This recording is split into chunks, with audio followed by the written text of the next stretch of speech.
welcome to this incredible panel today, where we're going to be focusing on challenges and opportunities for biotech innovation.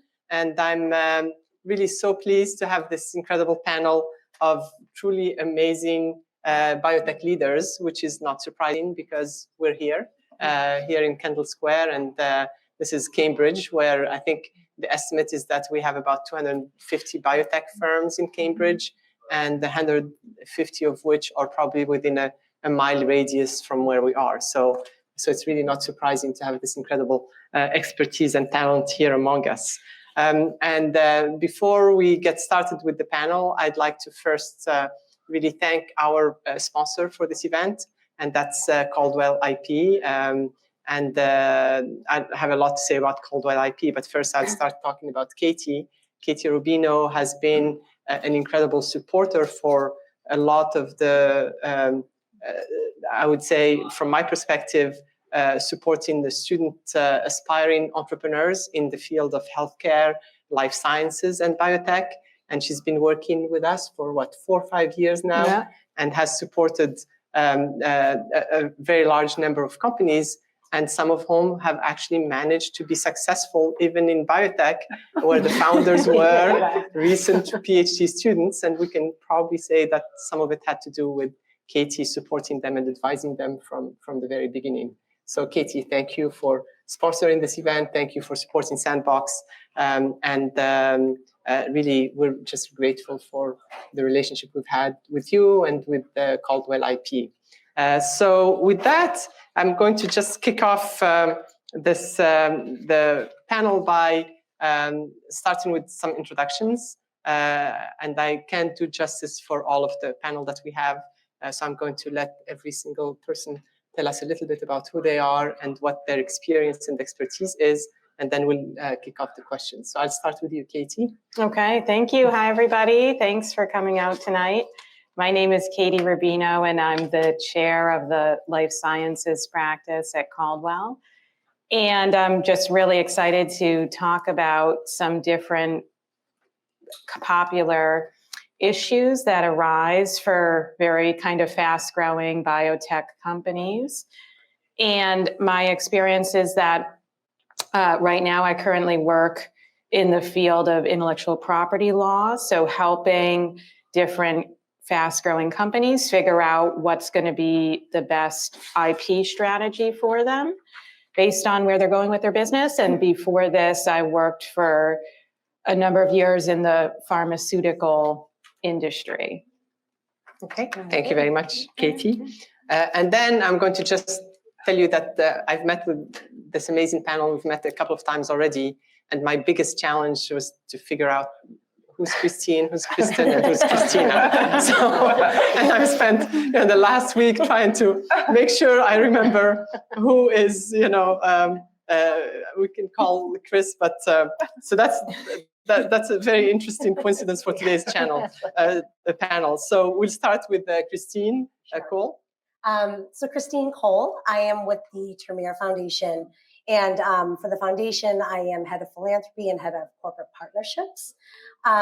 So the Tremere Foundation, if you're not familiar, is a nonprofit where our mission is to identify, support, and empower biotech leaders who are laser focused on patients. Our theory of change is that by supporting and empowering the people behind the science, the leaders behind the science, by building the capacity of leaders, we can bring more cures to patients. I think our most well-known program that we have today is our Fellows Program. So it's a program where we support first-time biotech CEOs through various pillars of support. So micro-mentoring, curated networking, professional development, coaching, amongst a whole host of other things. And then the last thing I'll say about the foundation is that I would be remiss if I didn't mention why the foundation was formed and who the foundation is named after. So Henry Tremere, if you're not familiar, was the CEO of Genzyme for almost 30 years. He is oftentimes known as one of the founding fathers of biotech. He also developed the model for rare and orphan diseases. In addition to all of those amazing things, if you've ever had the experience of knowing Henry or hearing stories about Henry, what you'll learn is that Henry was an incredible mentor, and he believed in putting patients first, and he believed in empowering the next generation of biotech leaders. And that's really just what drives everything that we do. Henry is truly our North Star, and certainly one of my biggest heroes. So that's the Tremere Foundation. Me personally, prior to joining the Tremere Foundation, I was a life sciences commercial corporate banker. So very different than what I currently do. But in that role, I worked with a handful of emerging growth biotech companies in and around the Cambridge, Boston area, and worked with them from, let's call it Series A through the clinic, through commercialization, worked with the teams to help develop their go-to-market strategy, global expansion, and all the rest of it. So it's been a privilege to work in this space. It's been a privilege to be in the Cambridge area. I'm just really happy to be here today. Thank you. And next we have Kristen Parkhofston. Hi. Hi, nice to be here, everyone. So a little bit about my background. I've come up through the life sciences, getting a PhD in molecular medicine, transitioning into industry from academia through postdoc programs, joining large pharma to start, and then moving into smaller and smaller companies as my career grew. Right now, I lead preclinical discovery and development at a company called Generate Biomedicines that's focused on using machine learning and computational drug design to design biologics. Again, very focused on how we can make a real impact in patient lives and how we can really transform drug development and increase the success rate and bring the right medicines to the right patients more quickly. I'd say my kind of area of expertise is going from concept in a platform sense around a drug design or an idea to that patient and first in patient experience. So I'm really excited to be here. I think my two biggest loves are making new medicines and making new scientists. So I'm excited to participate tonight. Thank you, Kristen. And then we have Christina Anstead from Rapid Commercialization Partners. Thank you. Yes, thank you very much. Happy to be here as well. So I'm a commercial person. I've spent my career on the commercial side, mostly global, some US, but that's really been my function, global commercialization and marketing. I actually had the opportunity to work in medical affairs as well, which is somewhat unique. Usually you're one or the other, and you're not always the best of friends, but I find the best situations are when you can work together. So it was a nice opportunity to kind of see the same situation from different sides. Medical affairs, I worked on patient identification and diagnostics, and have worked with different biotechs over the years. Got my start with Alexion, that probably many of you have heard of, but when I started there, it was quite small as a startup. And I've worked at other small startups and have been through acquisition as well. And prior to commercial and my foray into biotech, worked in the medcom space, working with CME, developing content, taking really complex science and data and making it tangible and telling a story so that you can help educate physicians and ultimately get therapies to patients, which actually has served me well, very well in my career over the years. And most recently, I've co-founded Rapid Commercialization Partners, or RCP for short, and our edict is to work with clinical stage biotech companies on their commercialization, really optimizing that process, making sure that companies in those early phases understand what they have to do and how to get there, so that they have a nice solid foundation for commercial growth. Okay, thank you very much. So as you see, we're in very good hands. So I'm going to start us off with some questions, and eventually you'll get the chance to also ask questions. So make sure you kind of make a note. So I think in kind of my role here at Sandbox, working with young entrepreneurs, primarily coming out of a university setting, there's kind of this image that, okay, you just go code up something in your basement or in your dorm room, and then somehow it turns into this multi-billion-dollar thing from some app and so on. And our biology students usually, our BE students are like, how about us? You know, it's not that simple. Kind of having a company that requires a lot more investments initially is a lot more complex. So I think what we want to do today is maybe by talking to everybody here, we'll get a sense really of what's so different about biotech and what the opportunities are, because with that we'll find out that yes, it's hard, but there's also a little bit of order to that madness. But as we were talking about before, the idea of fail fast, fail often doesn't quite work when you're doing biotech. You're trying to get a drug out to people. You can't, fail. And just see how it goes.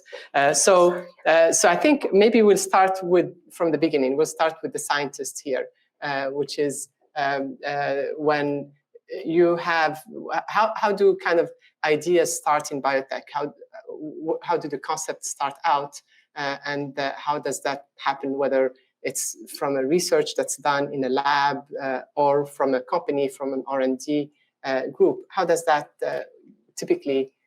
What happens? I can start. And then, yes. So, I mean, I think it can start in many different ways. And I think you'll see, especially looking around the Cambridge ecosystem of different types of companies, different venture capitals have adopted different models for kind of how they grow companies.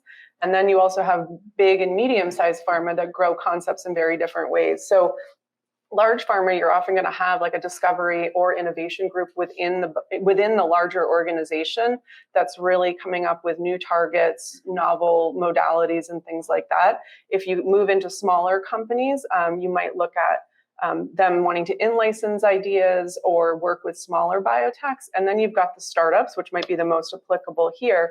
And there's a couple different models. Some venture capitals will really incubate and grow those ideas internally.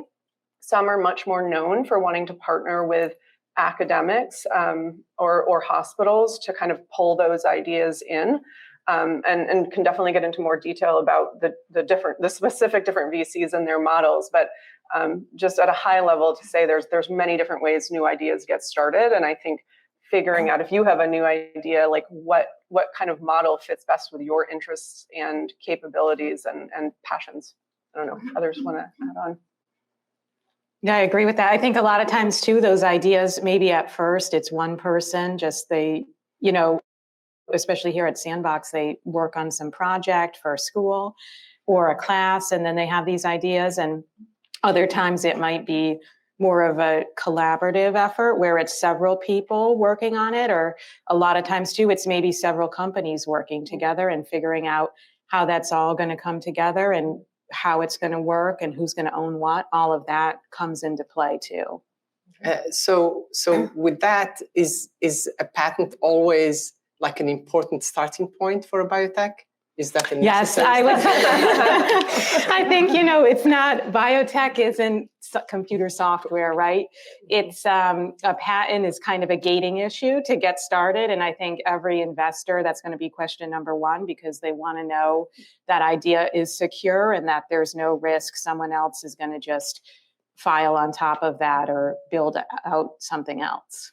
Okay, so because again, depending on where you are, the idea of really how important this patent is and how much effort it takes to make sure you've got the right protection. From the perspective of a lot of the students we worked with, they typically underestimate that effort, and they end up spending months. I think, was that your experience as well? Yes, some of them, they wanted to write it themselves, especially a provisional patent. And so they obviously don't know or have the experience to really grasp what needs to go into it, right? Patents are kind of very exotic area of the law. There's a lot of nuances. They're written with very weird language.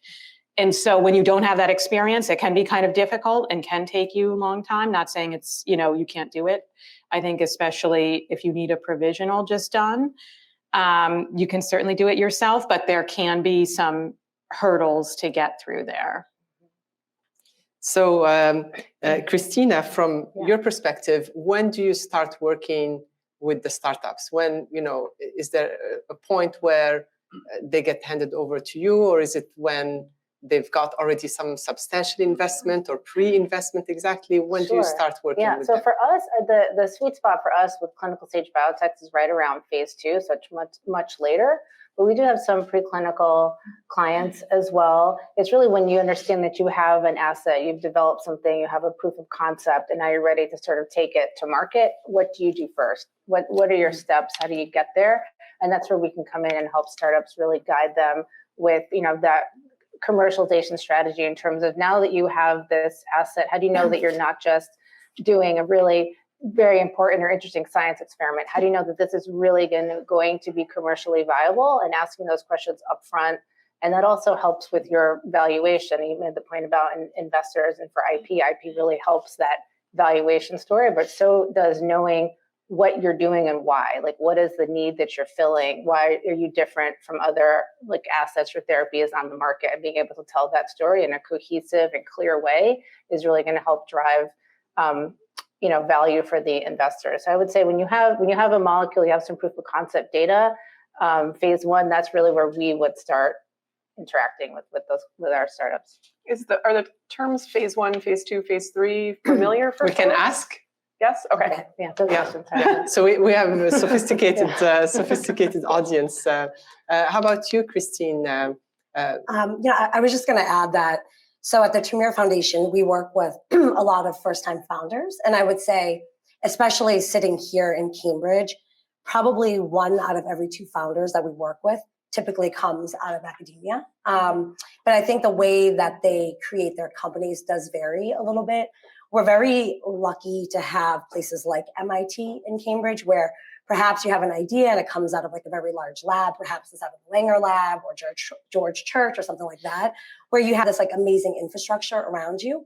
Or maybe you're like a first-time founder and you have this amazing idea, and then you need to work with like the tech transfer office and get it out. That's going to be a little bit of a different situation. And like for that second scenario, you're going to need a little bit more help. You're not going to have the infrastructure of this larger lab. And then how do you go and interact with that tech transfer office? I would say call Katie. She's probably the person to help you there, because it's critical and it's key. And then certainly on like the financing side, so putting my former banker hat on, I think for a lot of the companies early on, it's going to be just like, like grants, federal grants, just to kind of get you to that next particular smaller milestone. And then it's going to be your first seed round. And then eventually it's kind of thinking around like, all right, am I ready to talk to institutional investors, VCs, and all the rest of it? That's an entirely different ballgame. So making sure that you have those contacts in place, making sure that you have your pitch down, making sure that your pitch deck is looking professional. And like, while it's great, probably what you're showing your peers in like an academic world, those materials are going to look very different when you're going and talking to different stakeholders. So just making sure that as you grow and as you hit those milestones and as you continue to evolve, that you're aware of the stakeholders that you're talking to and that you have the right partners in place. So how do first-time founders know about you? Know about you and your foundation and what it does, and who do you get to work with? Yes, I would say I came from these like large banks. They were ginormous institutions. And now we are also a startup. So on the foundation side, we are a team of 5. So how people know about us, I have no idea. I'm very, I'm very lucky that people know about us. I think people are aware of the Tremere Foundation, certainly given all the work that Henry did in this space. So every year we take on anywhere from, let's call it 10, 15 to 20 first-time biotech CEOs. We don't have a particular number of individuals that we're looking to bring into our fellowship program. I would say that the one thing that's just very critical for us, and you probably hear me say this a million times, is that the founders that we work with are patient-focused. At the end of the day, you need to be really passionate about the medicine that you are developing, and you need to always have the patients front and center. Thank you.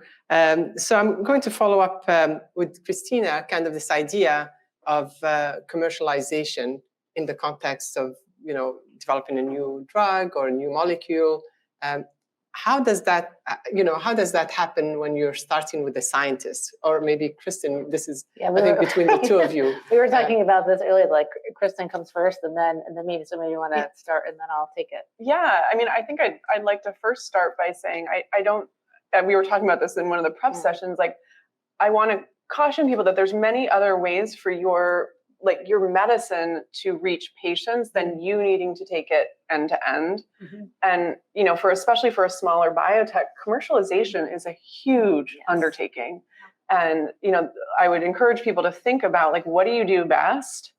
what is your in-house expertise, and are there other ways to get that molecule or that medicine to patients by partnering with people who have the capital, the expertise to commercialize. But often, we are often having to think about that even when we're choosing new assets to put into our portfolio. You have to be able to present that end-to-end vision, even if you aren't planning on fully executing it yourself.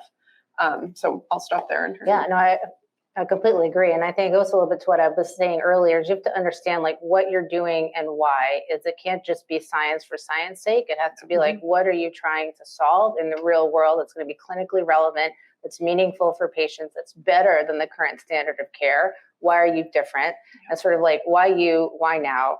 And why are you different than what's already out there? And that story has to be told very succinctly and very clearly. And to your point about the pitch deck, like you can't go in, like dive in deep into the science, because you're going to lose them very quickly. It has to be like in 5 slides, you should be able to tell your story about what you're doing and why, and then you can have all kinds of backup, because you'll get to the data. Believe me, they will get to the data, and you'll have a chance to defend it at that point. But I think it's why it's so important to have conversations early, to try to understand what are those business objectives, what are your commercial objectives. Do you really want to take it all the way through to launch? To Kristen's point, like that's a commitment. It takes a lot of time. It's really complex. But what are there other exit opportunities across that journey, right? Could you be acquired? Is there a partnership? So thinking about what is it that you want to do, and a lot of that is driven by what is that space? What's that therapeutic area? Where are these patients? Is it rare, not rare? So there's lots of questions that have to be answered, and that's where a partner who understands that complexity can come in and really provide you with it's like a leg up, if you will, in that process. And I would just add on too, right? Like it's really expensive to do all of this How work. expensive, Christine? Can you tell us? Hundreds of millions of dollars. Hundreds of millions of dollars, right? Yeah. So like, what is in terms of time and money? Like, what's a typical kind of time frame and a typical? I mean, I think people always kind of quote like the 20 years. Yeah. Right. I mean, then you have like the Moderna story, which is like, right. but that's different, right? So it's a lot of time, a lot of resources. But to Kristen's point, it might not make sense for you to do the entire thing, to bring it from beginning to end, because especially depending on like the market you're going after, you might not have the infrastructure, you might not have the resources, you might not have the sales team. If you're going after like a particular orphan indication, there might be like 2,000 patients across the world. Like, how are you going to go and find everyone?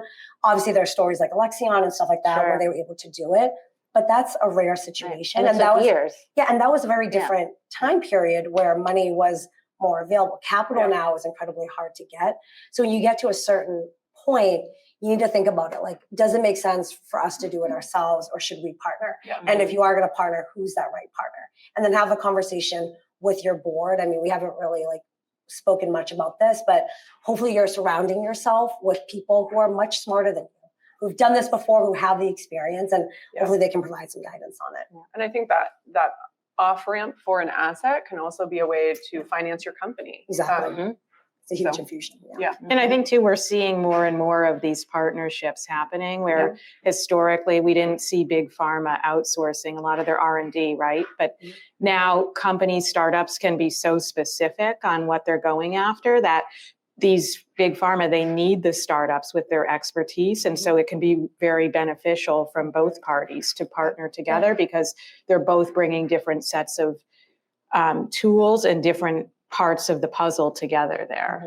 And that's a good point. As you know, I see a couple of mentors here. We stress for first-time founders this customer discovery process, where now the customer discovery process doesn't have to be figuring out how to get to the patient, maybe trying to understand who the partners, who the potential partners could be. That could be maybe where the effort needs to be in terms of that customer discovery piece. I feel that's true. I would say that there's like commercial fundamentals, what we call, that have to be done, and it's important that you do them in unison. And sometimes you don't have to put the cart before the horse. You shouldn't be worrying about your sales force or patients for many years. Like if you're just starting out, you're probably 5, 8, 10, who knows, how many, depending on what you're working on, years away from talking about a sales force. So kind of staying focused on what you need to do now and doing those things really well. So maybe I'll just ask this question openly, and whoever wants to answer it. Can you give us the perspective of investors, the different VC investors out there, the biotech investors? What are their approaches? Who did they go and look for, and at what stages? I think we probably could all comment. Yeah. Yeah, I mean, I can start, and I would just say, it's like such a cop-out answer, right? But it's going to totally depend. So I would just caution like first-time founders to be very diligent and do your research, right? So for a lot of the VCs, a lot of the investors, they have particular niches that they're focused on. So you understand your technology, your product, make sure that you're doing like the right matchmaking, that you're reaching out to the right VCs. And also for a lot of these VCs, they range a whole ton in terms of size and scope and scale and all the rest of it. And we talked about some of the VCs that incubate, internally. So whether that's like a flagship or a third rock, they're going to look very different than, let's call it like a smaller VC, like a Pillar or a Two Bear or something like that. So just making sure that you understand who the players are, making sure you understand your value proposition, where you fit within the ecosystem, and just making sure that you're spending your time cultivating those relationships. As a former banker, I spoke to a lot of CEOs and executive teams where you want to get in front of these investors. And oftentimes, if you're doing it via like cold outreach, it doesn't really go very far, especially right now. Capital is so scarce, and like you're going to be reaching out to them. That email, that pitch deck, whatever it is, falls to the bottom of the pile. So I can't emphasize enough just how important it is to build your network, spend time getting to know the players in the space. Because if you know someone who knows someone, like a warm lead will go just so much farther. And one of the things that I love about biotech and why I've been in the space for so long is that people are so willing to help. It's amazing. You just need to ask for it. Yeah. I think the other kind of axis is what the investors kind of like what their approach to investing is. Some are very focused in the early stage or very focused in platform companies. Some like to come in kind of pre-IPO and really want to see, invest in the company then. So I think that match is also an important one to get. And also, kind of what you're giving away in that interaction and how involved. Yeah, you want them to be. That's another way of saying it. Yeah, right. Yeah. I think those are good plans, and I just want to echo the same sentiments. And I think it's important to understand what's their investment thesis. Is it the right cultural fit? To your point, like some companies want to take more control and have more emphasis in what you do. Other firms will have less. So what are you willing to give up, and what you're not willing to give up in that process is important. And there are some companies that, like the Blackstones of the world, that will only invest very, very later stage, huge sums of money, but that's not the startup. I wouldn't go. So knowing where do you go when you're a startup to get that amount of money. Another thing that we talk to some of our founders about is what's your real number? So sometimes we get, we only need 2 million, or we only need 3 million. Is that your real number? What do you really need to take it? And then the number goes up, and then suddenly you're at 15 and 20 and then 30. And investors, these are smart people. They're smart. They're going to ask smart questions. You're going to be sort of surprised at how they dig into the data and ask questions you would never expect. And my advice would be really authentic when you're presenting in terms of what you really need. What is the capital you really need? And what are you going to do with that capital when you get there? And I think they would respect more that all-in number, because also it's going to be really hard for you to get a $2 or $3 or $5 million investment. Sometimes it's easier to get 30 if you have the right story. You don't want to be fundraising all the time, right? You don't want to spend all this time and raise $5 million just to go back because you have to have made significant progress in your science to go back out and raise again. So you have to kind of strike that right balance. And I want to just make it's not don't give anything away ever, because I think actually good investment partners can bring a lot to the table. So it's not just like a hoarding mentality. Yeah, exactly. Yeah. And I would just add too, it's, as the startup in the beginning, the questions the investors ask, they're not going to be really digging into deep things, right? They're going to want to know some basic questions. And, especially on an IP front, it's going to be kind of a diligence question of, do you have IP?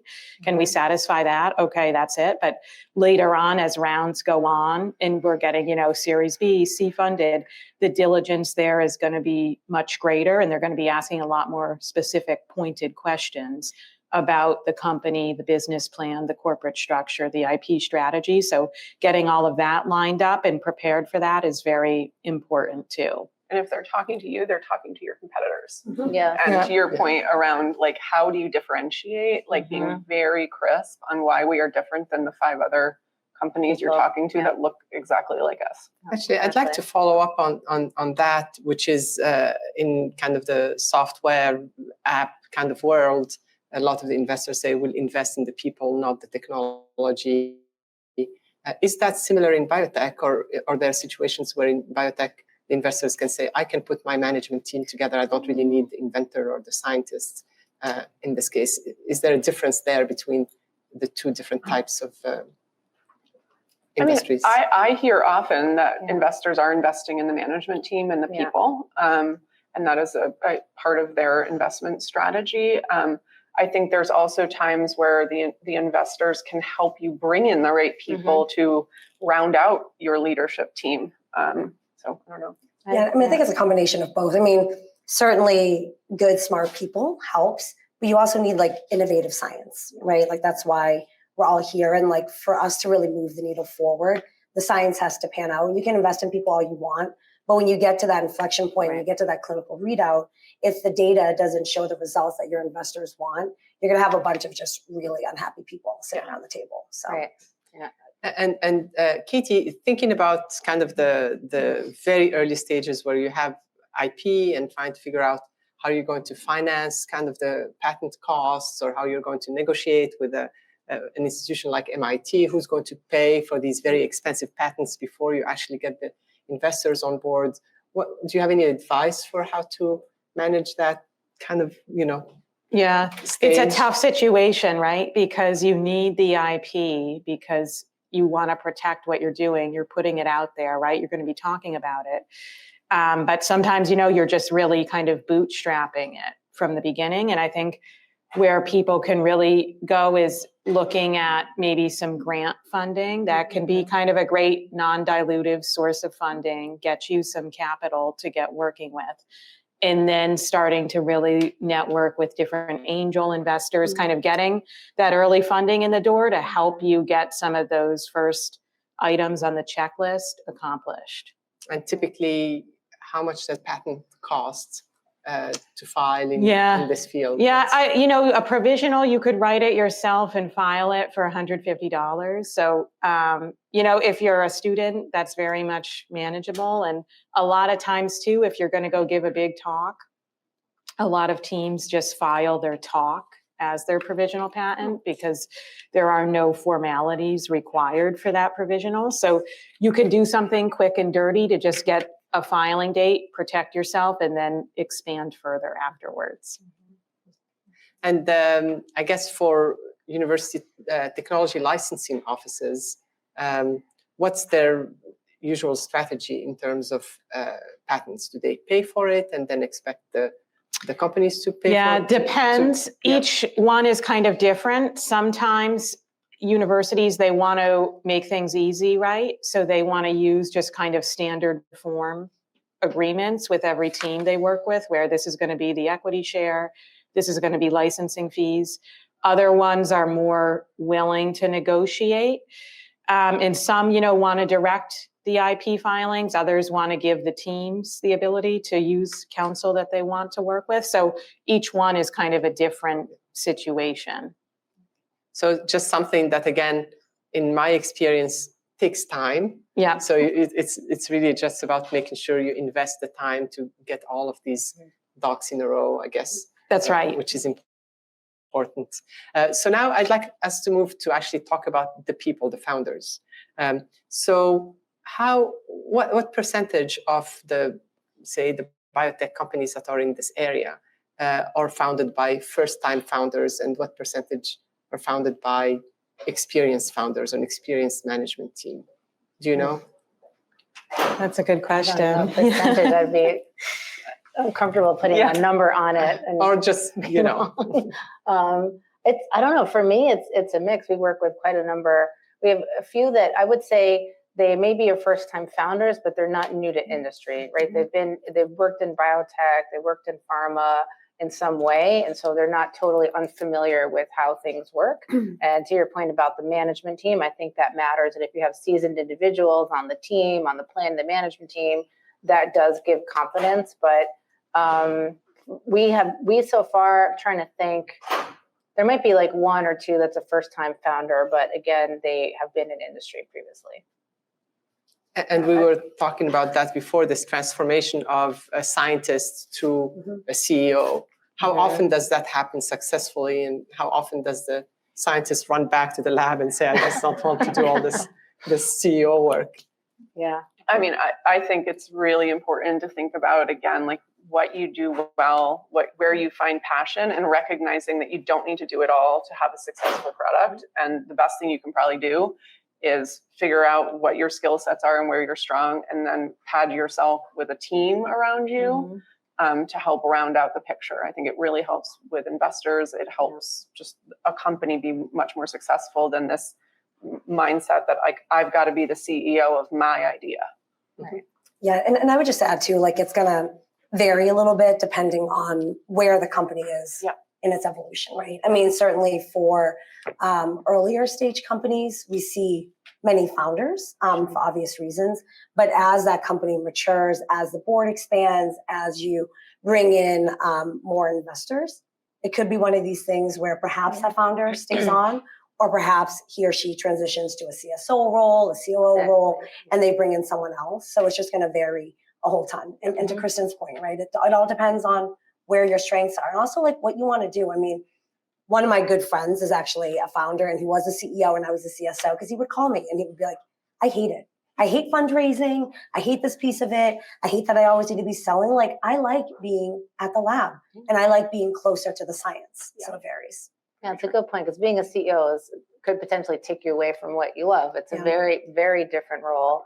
It's very difficult. There's tremendous responsibility at that level. So I have friends and close friends that are chief commercial officers, could absolutely be a CEO all day long, and they don't want that role because of what it means and how invasive it is. And so something to think about. I think, Christine makes a good point. When you're early, sometimes it makes sense. We see a lot of like co-founder / CEO or founder CEO, but as you grow, that may not be the best use of your time. Your best use of your time is how you got there in the first place, might be with the science and the innovation. Yeah, well said. And we also see like a lot of, I think you find that some CEOs have a sweet spot. Sometimes you like being part of a startup. I mean, there are serial entrepreneurs for a reason, where you go and you start a company and they get to a particular point and you exit. And you leave and you do it again, and you do it multiple times. Doesn't always work out. Sometimes it does, right? But like, so it all depends. Well, and like the skill sets required to be a startup, CEO of a startup from 0 to 100 or 500 is very different than the skill sets required to be the CEO of Pfizer or something like that. That's true.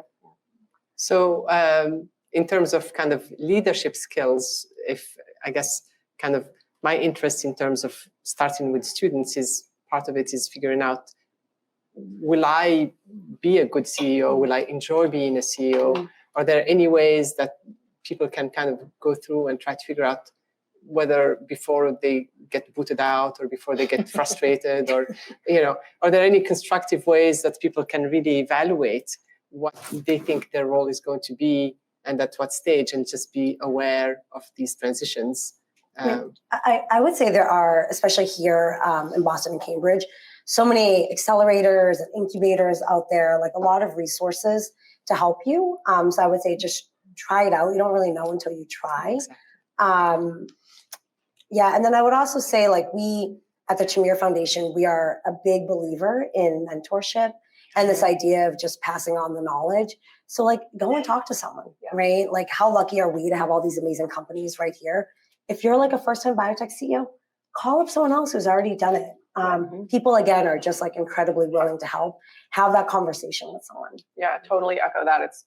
Whether you're CEO, CSO, whatever your role is, build a network. And there are like IP issues around what you can talk about, but like the core principles of what we're all dealing with are similar. And finding who that network of people is, either in a mentor capacity or a peer capacity, is so important.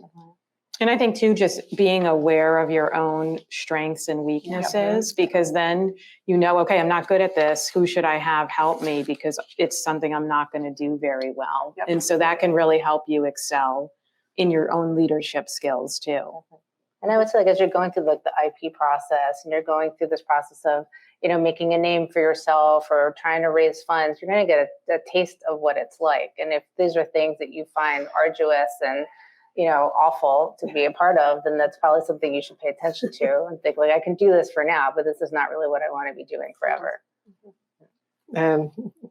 That's so right. And I think the nice thing about, as you said, incubators or programs like Sandbox is that it really, if you're working with mentors, they raise these points and make everybody self-aware of them, especially if you're a scientist and you think the only way to be productive is by doing the science. That's not always the case. Or if you're an engineer, you think the only way I'm productive is I'm sitting and coding and producing something. A lot of this other work is also part of being productive. So maybe this is a question for Kristen and Katie, because we're in this world of generative AI, and I know AI and ML have been really, really important for all of the work that the Broad does and all of the companies around. Any trends with the generative AI that are impacting the industry that you think people should really be paying attention to, or impacting where investors are putting their money in biotech? Yeah, I'd say from what I'm seeing, a lot of companies are looking at ways to integrate generative AI into their technology. So how can we use this to kind of complement what we're doing? And from a patenting perspective, there's certainly parts of that are very much protectable. But I think it's kind of so new that a lot of people are still figuring out, how does this work for me? And there can be some concerns about copyright and ownership of material you feed into it. So what I'm seeing too is a lot of companies, they don't want to, have that risk. So to de-risk it, they're kind of building their own tool themselves that's for internal use. So there's sort of a host of different things taking place right now. Yeah, I mean, I think echoing, like, how do we apply this to our daily life? Like, I mean, at Generate, we have two parts. This is how we build our medicines, but also like with things like ChatGPT, all of these conversations about like, how can we all recognize this is going to transform the way we work? How do we do it in a way that protects us from a legal point of view? How do we like employ the most cutting edge technology to support our scientists so they're at the top of their game at all possibilities? And then, from the way we make our medicines, it's, do you patent the molecule? Do you patent the algorithm that made the molecule? Like, how do you think about that? I think it's like nobody quite knows yet. Yeah, very, very interesting field. And I guess any advice here for anyone who's working with these tools today as kind of the basis of the technology they're developing? Yeah, I think just being aware that, if you feed something into it, you're kind of giving that out to the public domain. You're giving up ownership of that. So just being careful if it's not protected. I wouldn't just put, my top secret ideas into it. Put like your course slides into ChatGPT. So I have one last question before we turn it over. Please, if you can hear from all of you, are there any like strategies that you've seen that have worked so well that if you were to give an advice to someone who's just starting out, that it would be helpful for them?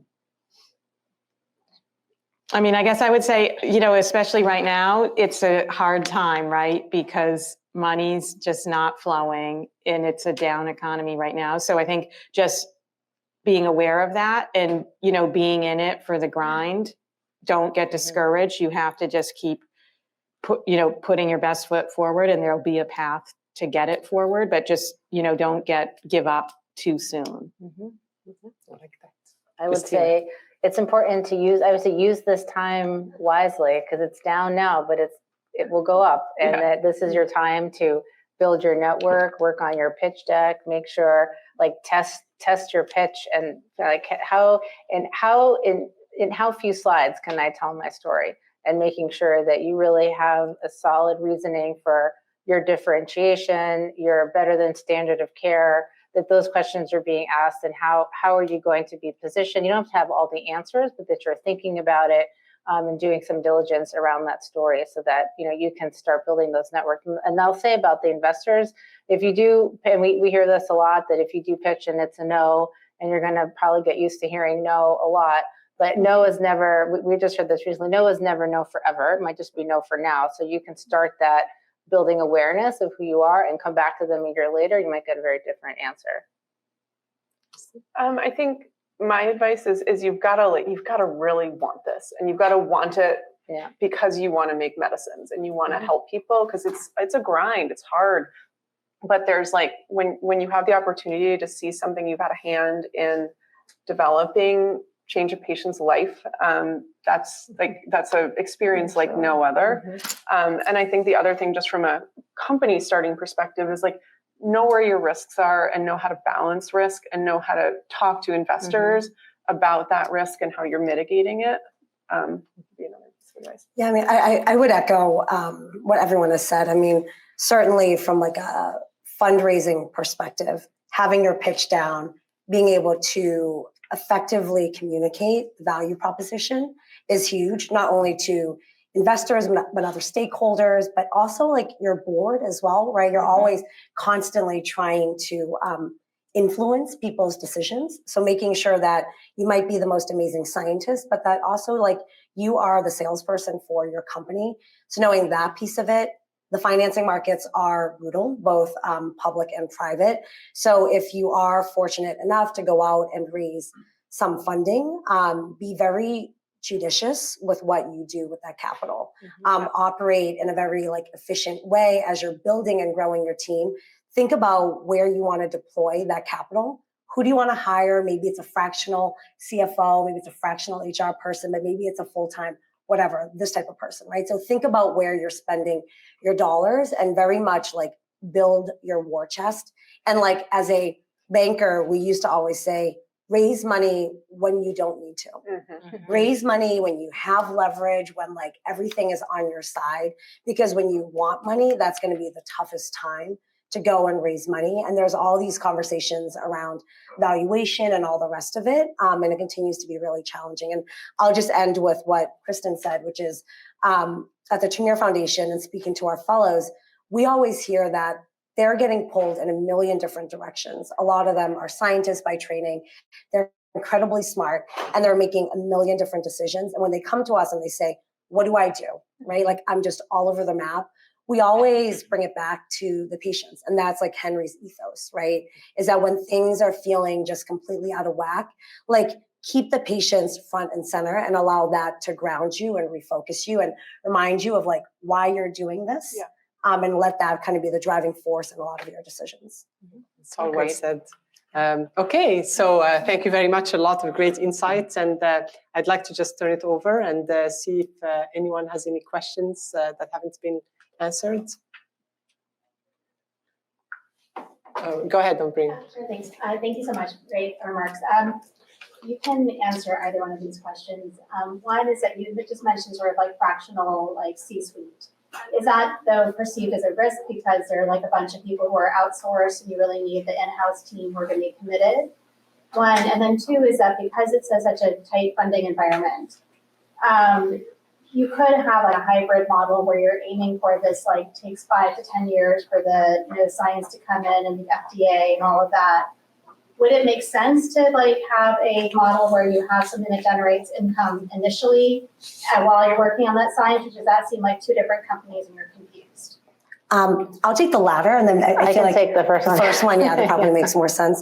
From a financing strategy, no, that sounds perfect, right? Without getting into the weeds, I feel if you have the ability to create cash flow to help bridge you to whatever the ultimate goal is, 100% that makes sense. And we didn't touch on too much in terms of collaborations and partnerships, but oftentimes that's why for some of the small biotechs, you are partnering with the big pharmas of the world because they have this infusion of capital that goes into the company. It funds some of the companies so that you can go and focus on other technologies, right? Now on like the pharma side, we have like J Labs and Bayer has like Collaborate to Cure. They do like 1 million events here in Kendall, and all they want to do is meet founders. They want to meet just like really cool companies, really cool technology. And like you start those conversations nice and early and hopefully they infuse some cash. So if you have the ability with your company to go and generate cash flow, like that's amazing. Like not everyone has that option.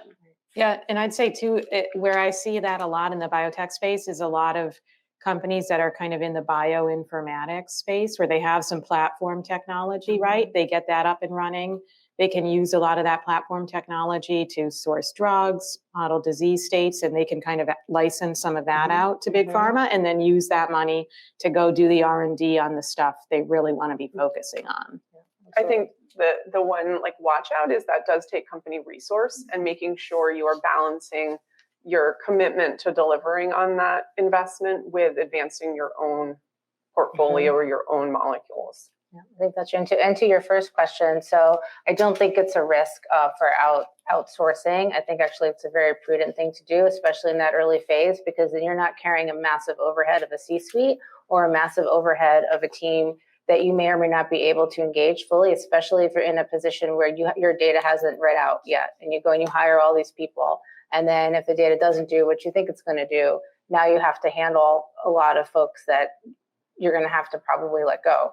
And you see that a lot in, sadly in industry, it happens. They get a little too excited. They go way heavy with the full team, and it doesn't really work that way. You can do quite a lot for a number of years with an outsourced team. That's large part what we do as a company is work with earlier stage companies that are not ready to invest in our full commercial team, might be premature, they don't have the funding, but then we can come in and work with them, and you can do exceptional things without having full-time people on staff. And investors see that as you're using your money judiciously. You're not getting top heavy, you're not overexpanding too fast. You can grow incrementally in a way that's really responsible, and then you can take your time to hire the right person at the right time and engage with them. So I would say absolutely, like a fractional or outsourcing is a good way to grow. Actually, I know of a company where the CEO, they did tremendous work. They got very successful. They did a full company, almost all outsourced, and a budget of $9 million. I mean, that's not something you see every day, but it can be done. We have a IT, we have a diagnostic test. We have a IP patented and granted. We have a diagnostic test for that patent, and we recently developed a method for a biologics. Now we're in a position to go in the market. Now who here can help me to raise fund or any other way? And I'll be happy to give you the details of what it is. So I guess the question, if somebody has some good IP and some tests that seem to be good, what should they do? Can you raise money? What should they do? What's the Well, next? I'd say, the thing to remember here is that from about 2010 to 2020, 70% of VC funding went to startups that have patents. So by having that patent, you're ahead of the game there, right? And so being able to leverage that as an asset of your business and to be able to tell investors, hey, we have this patent, we have our invention secured, that's going to go a long way towards helping them invest in your company and feel secure knowing that there's assets there. And to that, I would add probably a market assessment makes sense for you to understand where are you going to play in that market? What is your diagnostic aiming to do exactly? Is there a need for that? Justifying so that's part of your valuation, your value proposition, getting that understood up front. And then another question is, when does it make sense not to actually go ahead and develop your own company, but to actually find someone who's going to license your patents? Yeah. That's always a game because you want to figure that out kind of from the beginning. What's kind of our business goal? Do we want to maybe go have an exit one day, because that's going to inform one kind of patent strategy, right? Because then we're going to figure out, okay, who do we want to maybe go target to an exit? What do their patent portfolios look like? Where's their kind of holes and gaps in theirs? And how does that inform our own strategy? Versus maybe this is technology we want to license. So that's going to be a different strategy to figure out, okay, who would be companies that are licensing the tech? What are they doing? And then how are we going to write this patent in a way that's going to create as many opportunities to be able to monetize it in that manner down the road? I feel like that all seems like very overwhelming, which is why there's people like Christina who can help with it, right? I mean, that's a true market assessment to figure out like what's out there. Are we differentiated? What does the future possibly hold? There's a really opportunity there. Sometimes you think there are, and there's a lot of really great science being done, but again, for one reason or another, it's just not commercially viable, and you need to understand that upfront. And sometimes with diagnostics, like pharma partnership can actually be a really good way to go. If you find out through market assessment, okay, if we take this diagnostic and it can predict response to Pembro or something, and get the right patients getting the right medicine, going to a big pharma partner and telling them that you can help them with their already approved medicine can be another avenue. Thank you. Yes, go ahead. Thank you so much for this discussion. So my question is, like in the very early stage, if you like also like discuss the idea with some other people, because in academia we do implementation and like conferences and symposiums. So I wonder, how do you really protect the like piece of work, because it can be a sophisticated work, but like once if you do a startup and then you stay out, maybe like others would like to try similar things. So how do you like really like go from there? Yeah. Katie. Yeah, that's a good question. That happens all the time, I think, especially on the biotech front, because everybody wants to publish, right? And everybody wants to jointly collaborate on these healthcare issues. So a lot of times what it comes down to is in the United States, from your first what's called public disclosure, you have 1 year to file a patent on what you disclose, or you'll waive your rights to be able to do so. So, if you go, your first time talking about it is at this conference, you haven't given up the invention, but you will have 1 year to file the patent on it, or you won't be able to do so. So just kind of being aware of that.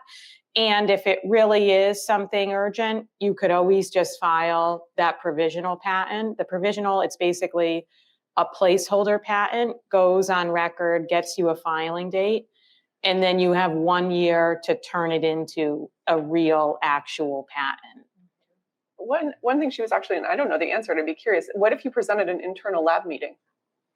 Yeah, it depends who would be present there. So that it's a tricky question. Yeah, because there's even been cases where, things disclosed under NDA, that's still considered a public disclosure. So you have to be careful of who's in the audience and knowing who's there. And we just had a similar conversation with a client earlier this week, and even the concept of like putting like non-confidential engineer thoughts, you put non-con or non-confidential deck. Your deck is now not confidential, so that can be shared with anybody everywhere. And if you're going to share it in any capacity, to Katie's point, like it's probably worthwhile, having a conversation with somebody like Katie, exploring a patent, because once it's out, and it's there are competitors, VCs too. VCs don't only invest in one, they might invest in two or three like you. So that's something to think about when you're talking to a VC, that if you present something to them and they may do your research, make sure who else have they invested in. Sometimes you can't always know that or find that information, but something to think about as well. And VCs typically don't sign NDAs, Yeah, so that's right. really the protection there is through the patents. That's right. Yes. At what point would you consider a freedom to operate type investigation as opposed to just patenting and protecting yourself?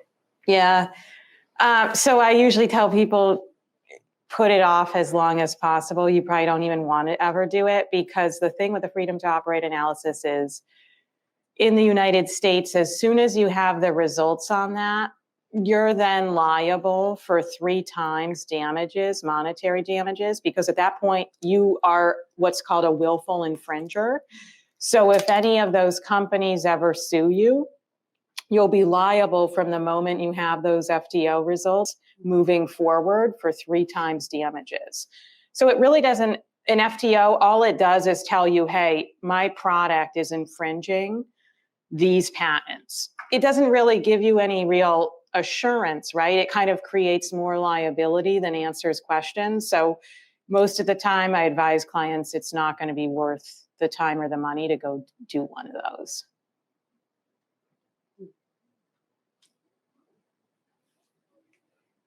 Any other questions, comments? I'll ask one. You guys sort of alluded to the fact that, oh, you don't have to do it all your own. And I know people like Peter Thiel say you have to be as creative with your distribution strategy as you are with your product. What are some of the more creative ways that you guys have seen people go to market? I mean, I think for me, there's still fundamentals. I always go back to the fundamentals, and you can be creative, but you still need to do those fundamentals, or eventually it's going to catch up with you, right? There's certain things you have to have a regulatory strategy. You have to understand pricing and reimbursement. These are things that are sort of non-negotiable. I think it's maybe, you know, how you're going to collaborate with a partnership, what your exit might be. Those are some ways that you can be creative. But at least from my perspective, I feel like there are certain pillars of success that you need to do well and understand. And if you sort of skimp on those, or you try to be overly creative and not do the way that it's been done because you think you might have a better way, I'd be very cautious about that. And maybe that's where talking to cementers might provide some additional insight. I think so. My experience is more in the early stage, but I think there are opportunities to get creative about value inflection points, whether it be creative clinical trial design, thinking about what your biomarker strategy is. Are there indications where you can get human proof of concept in a phase 1 rather than waiting till a later stage or running seamless trials? And the earlier you can get those human proof of concept value inflection points, the easier it is to bring in capital or like license your asset. So I think there are opportunities there. And I think if you do want to innovate and transform the way we get these medicines to patients, like thinking about who your stakeholders are and when you need to engage with them to ensure that the changes in course you're taking will be approved. Like you don't want to go off and run a trial and then go to the FDA with your BLA filing and they're like, nice try, go back. Yeah, and I would just add from like a financing perspective, I mean, there's certainly examples out there where companies have gotten creative, right? So in the past few years, a lot of people are doing a lot of like royalty financing. That's another way that you could perhaps get some capital raised. But then I would say generally, to Christina's point, just be cautious if you're thinking a little bit too creatively, because maybe there's a reason that people haven't done that before. And the only time I've really seen that done is if your technology is incredibly different or the situation is just very much of like an outlier. And I think a lot about like what Henry did when he was at Genzyme with rare and ultra rare diseases, right? So there was never a market for that. And he really thought, well, who are the stakeholders? I need to be thinking about the payers. I need to think about the regulators. I need to think about the patients. And I need to help create a market for these particular patient populations for these diseases, because prior to that, everyone was really just focused on those big diseases. Or we think about what happened during COVID and like the Modernas of the world, right? How they were able to get their drugs to market, and with the help of the government, they were able to get reimbursement around it. Or even situations like Vertex with their CF drug, and they partner a lot early on with the CF Foundation. That's another way that they got like creative with financing. So there are ways to get it done, but the science, the company, the technology, the market has to really warrant it. And I think that the larger impact you can have and like the greater void there is in the market are opportunities for acceleration. Like if there's no other treatment out there, or if your treatment option is providing such a great benefit, there are certainly paths from a regulatory perspective to accelerate.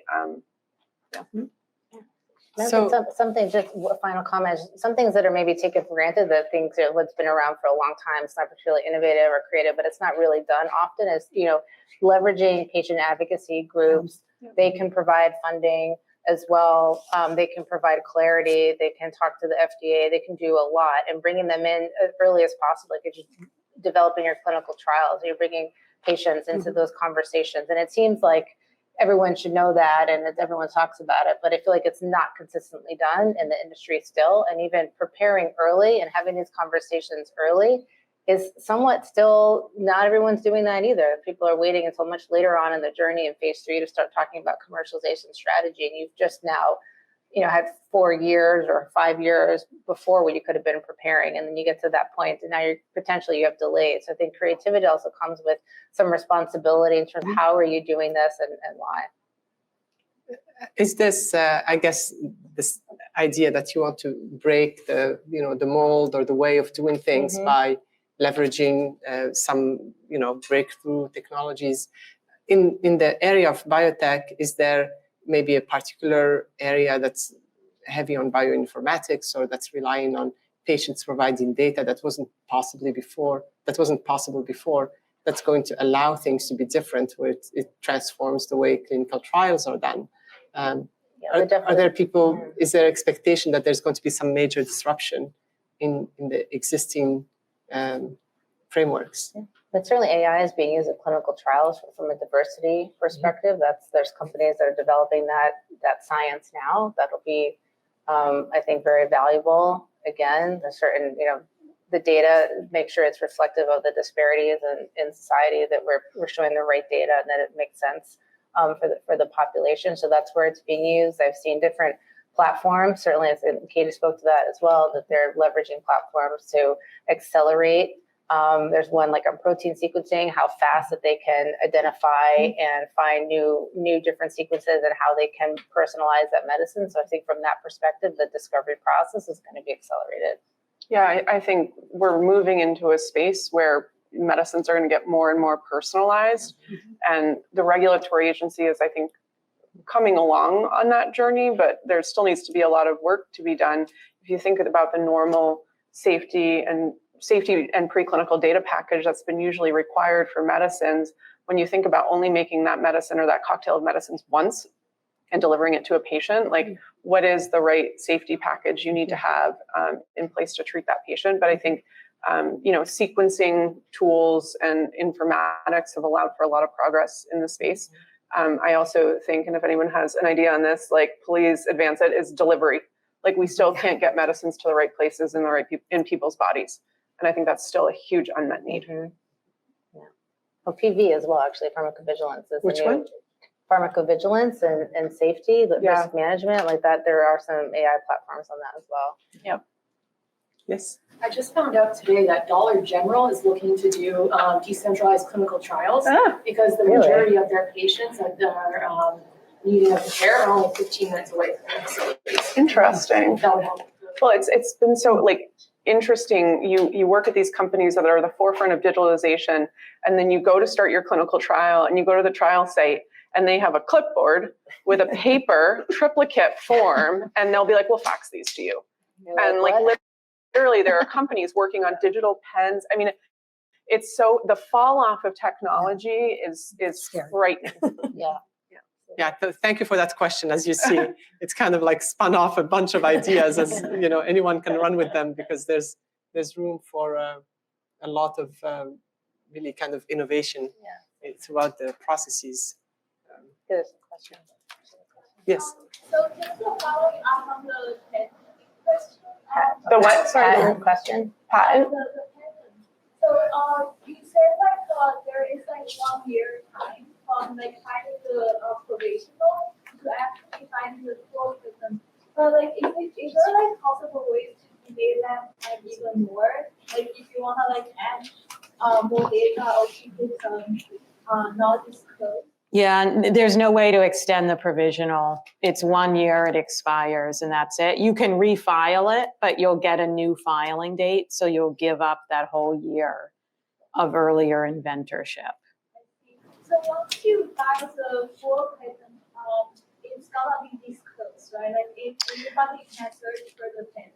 Not usually. So the first 18 months the patent is filed, it's not publicly available to anybody. Nobody can search for it or see it. And if it's very, sensitive, you can file a non-publication request where it'll never publish. The only problem with that is by doing that, you'll waive your rights to be able to go internationally with it. So you'd only be able to get it filed in the US.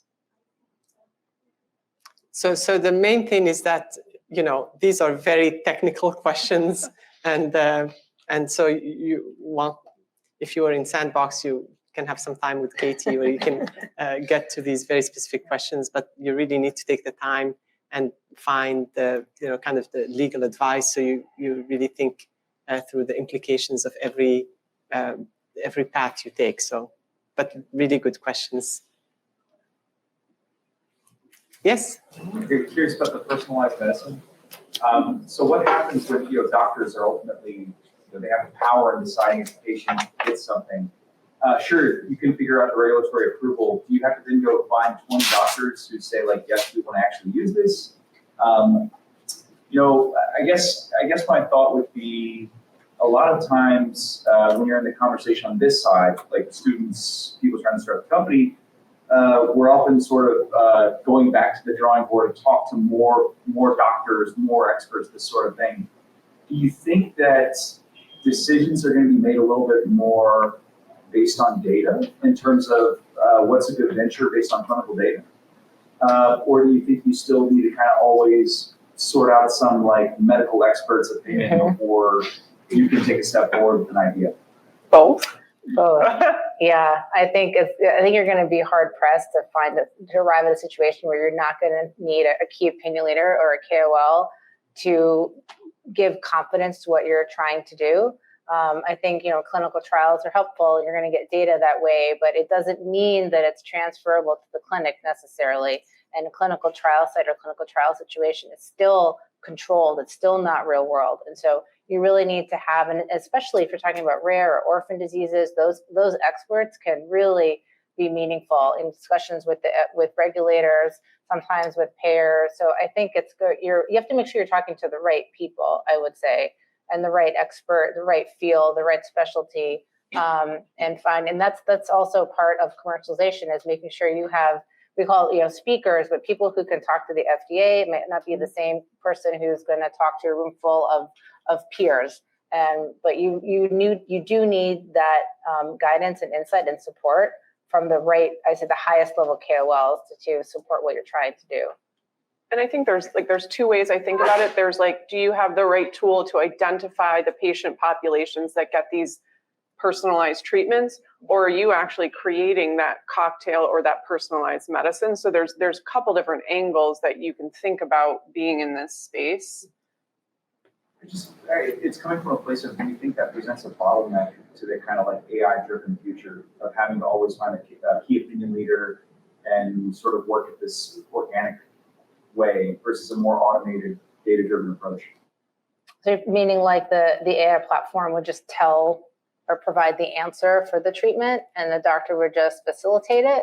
Yeah, if essentially, to generate a lot of value, you're going to produce a lot of ideas for molecules or biologics. So the idea that's going to be super valuable.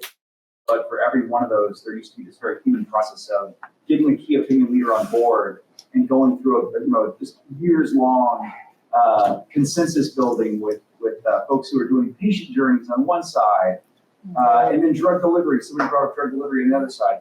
So, is that potentially a bottleneck for that kind of AI-driven future? I mean, potentially. I guess it depends on where along the journey. I think when we talk about KOLs, that's much later. It can be much later in that process as you're going towards launch, or you're getting towards approval. But it also is helpful to talk to physicians in the field to understand if what you're doing is going to have clinical viability. I don't know that we'd ever come to a situation where we just trust blindly AI to designate a therapy without a human physician to corroborate and support that. I mean, maybe we're just not there yet, but I don't think that would be the story now. And we still have the obligations to make sure what we're doing is safe. Right. And I think that has to ground us for the foreseeable future in bringing medicines to patients. And then you have to define what safe means. Yeah, Right. because safe for a vaccine is very different than safe for an oncology medicine, and Go ahead. I have a question for Kristen. For Generate Bio, your for the discovery, you have like 3 or 4 PioNems and probably have a very impressive capacity, right, in the discovery phase, applying AI for antibody, engineering protein, whatever. In the discovery phase, what about downstream, such as CNC, using AI to for improve the process development and manufacturing, especially for novel proteins and antibodies, that the expression level, right, very low and hard to manufacture, stability issues, things like that. And then downstream for clinical trial, right? Are you using AI to identify biomarkers? So new biomarkers. So stratify patient populations and make the clinical trials more successful. At a high level, I think our company was founded on the concept of using machine learning, computational modeling to understand how to go from protein structure and amino acid sequence to function, and can we program that? We do have a larger vision of being able to deploy AI end to end, but I think you need to I think your point earlier, like decide when is the right time to move into a space. Like, have you fully de-risked where you are, and when is the right time to push in that space? Are you the right people to push in that space? Deploying AI to identify biomarkers are very different tools than the machine learning tools to design an antibody. So I think there's a larger storyboard, but there's also landing on your feet with what you do well. And I think also you have to convince folks that if you're moving into a new modality or you have a new technology, you have to demonstrate that it has value, that it's safe, and that it's working. So I've always cautioned, we have to convince patients, we have to convince the FDA that when you make molecules this way, they are as safe and as efficacious, if not more so, than medicines made the traditional way. So kind of answering your question, but yeah. Okay, one last question. Let me see if anyone else has a question, and then we'll go to you. Okay, so go ahead.